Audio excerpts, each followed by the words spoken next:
Around the time that Gatsby and Daisy reignite their old flame, a reporter from New York comes sniffing around Gatsby's house. The rumours about Gatsby's past are getting so wild that they're almost newsworthy. This amuses Gatsby, considering how ordinary the truth is. J. Gatsby was born James Gatz, the son of poor farmers from North Dakota. But poverty and farming were never on the cards for Gatsby. His career began the day he introduced himself as J. Gatsby to millionaire mining tycoon Dan Cody. Gatsby was a 17-year-old fisherman on Lake Superior at the time, but he always dreamed of an elaborate future for himself. Gatsby spotted Dan Cody's fancy yacht on the lake and saw it as his big chance. He rowed out to warn Cody about an impending storm, flashed his trademark smile, and became Cody's right-hand man for the next 5 years. When Dan Cody died, his mistress inherited his fortune and swindled Gatsby out of his fair share. But what Gatsby did keep was priceless, an education on how to be rich. Armed with this valuable education, Gatsby went on to become the legendary fellow whom Nick, our narrator, knows today. Hey team, just a reminder, if you like this video, please hit the subscribe button and ring the notification bell.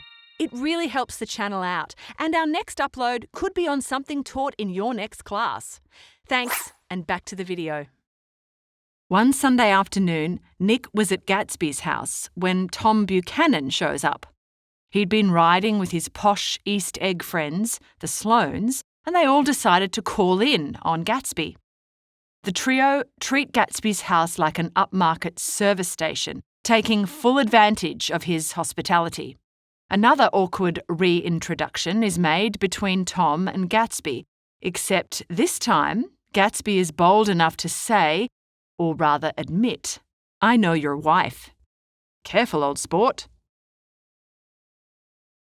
After inviting herself to Gatsby's next party, Mrs. Sloane offers Gatsby a fake invite to her dinner party that evening. Mr. Sloane disapproves, so they all rudely depart before Gatsby has time to fetch his hat. Sure enough, Tom and Daisy show up at Gatsby's next party. Everything is just as lavish and star-studded as ever, but Tom's presence adds an ugly tension to the air. Apart from the 30 minutes she spends alone with Gatsby, Daisy doesn't enjoy herself. Having come from fashionable East Egg, Daisy is a bit out of her depth in the gaudy, new money vibe of West Egg. Nick could see that she was generally offended by Gatsby's parasitic, drunken guests. But Tom's curiosity is piqued.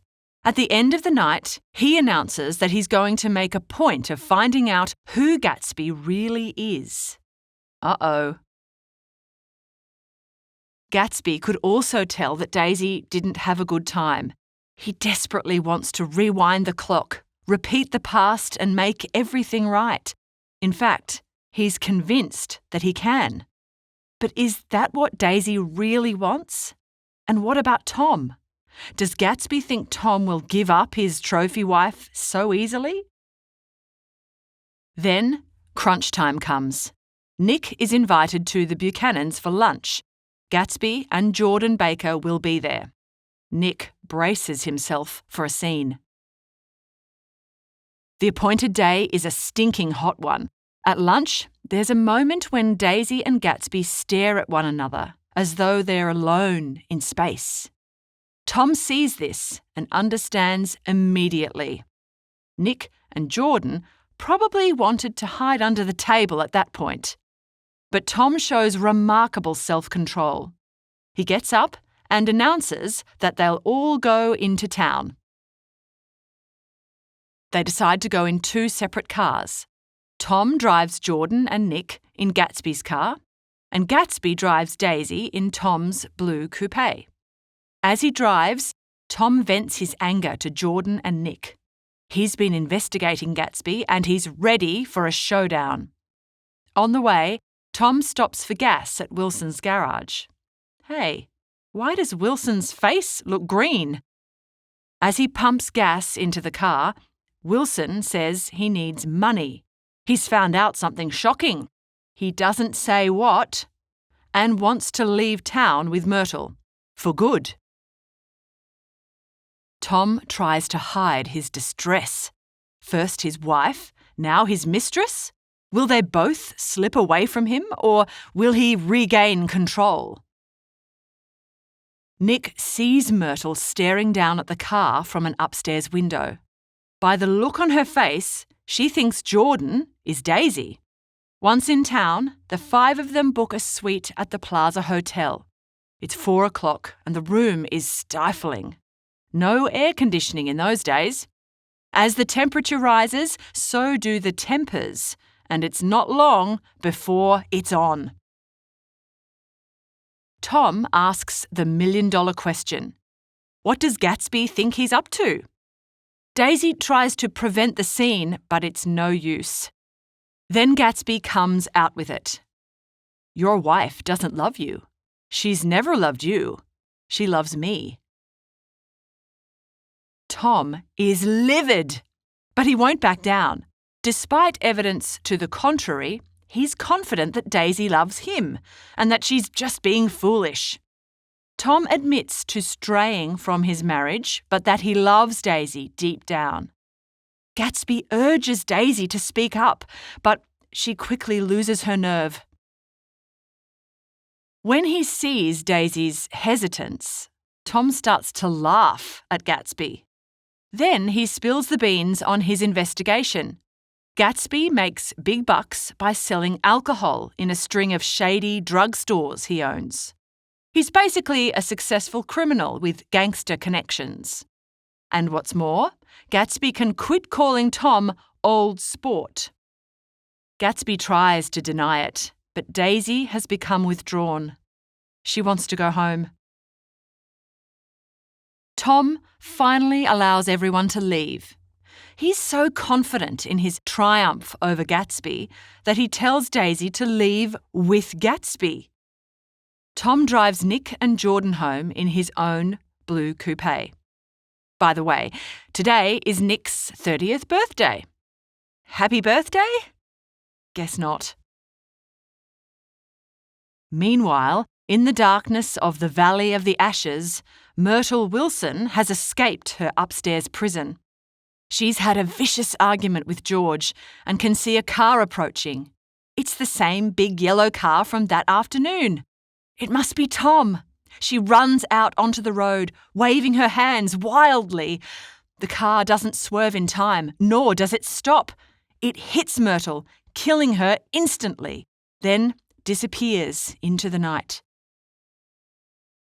Since Tom, Nick and Jordan left the plaza after Daisy and Gatsby, they arrive at a confused scene at Wilson's garage. Tom pulls over to check out the commotion, then pushes his way into the garage to confront the horror. Myrtle's body lies wrapped in a blanket on a table, and George is wailing. A crowd has gathered, and a policeman is recording descriptions of a big yellow car. Gatsby must have hit Myrtle, but Tom had been seen driving that car that afternoon. Tom makes a beeline for George, grabs him by the arms, and denies any personal connection to the yellow car. After this, Tom, Nick, and Jordan make a quick exit. As they drive home, Tom sobs quietly for his dead mistress.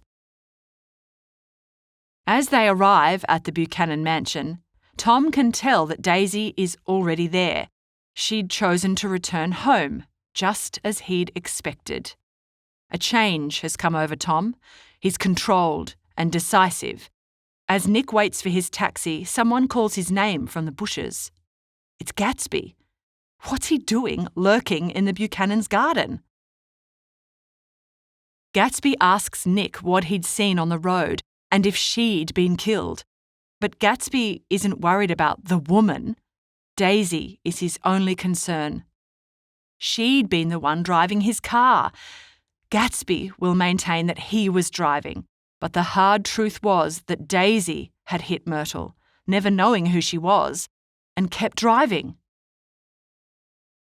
So why is Gatsby lurking in the garden again? Oh, that's just in case Tom wigs out about the unpleasantness at the Plaza that afternoon. Gatsby still believes that Daisy needs him to swoop in and save her from Tom. Nick goes to check, just in case. Suppose Tom did find out that Daisy was driving. How would he react? There could be a scene happening right now. But when Nick peers through a window, he sees quite the opposite. Daisy and Tom are having a deep and meaningful conversation. It's a solemn but intimate scene. They appear united in some kind of conspiracy. Nick returns to Gatsby, assuring him all is fine. When the taxi arrives, Nick offers Gatsby a ride home, but he refuses. He's determined to watch over the house until Daisy goes to bed. Is Gatsby right to keep waiting and hoping? Or is Daisy's love for him as dead as poor Myrtle Wilson?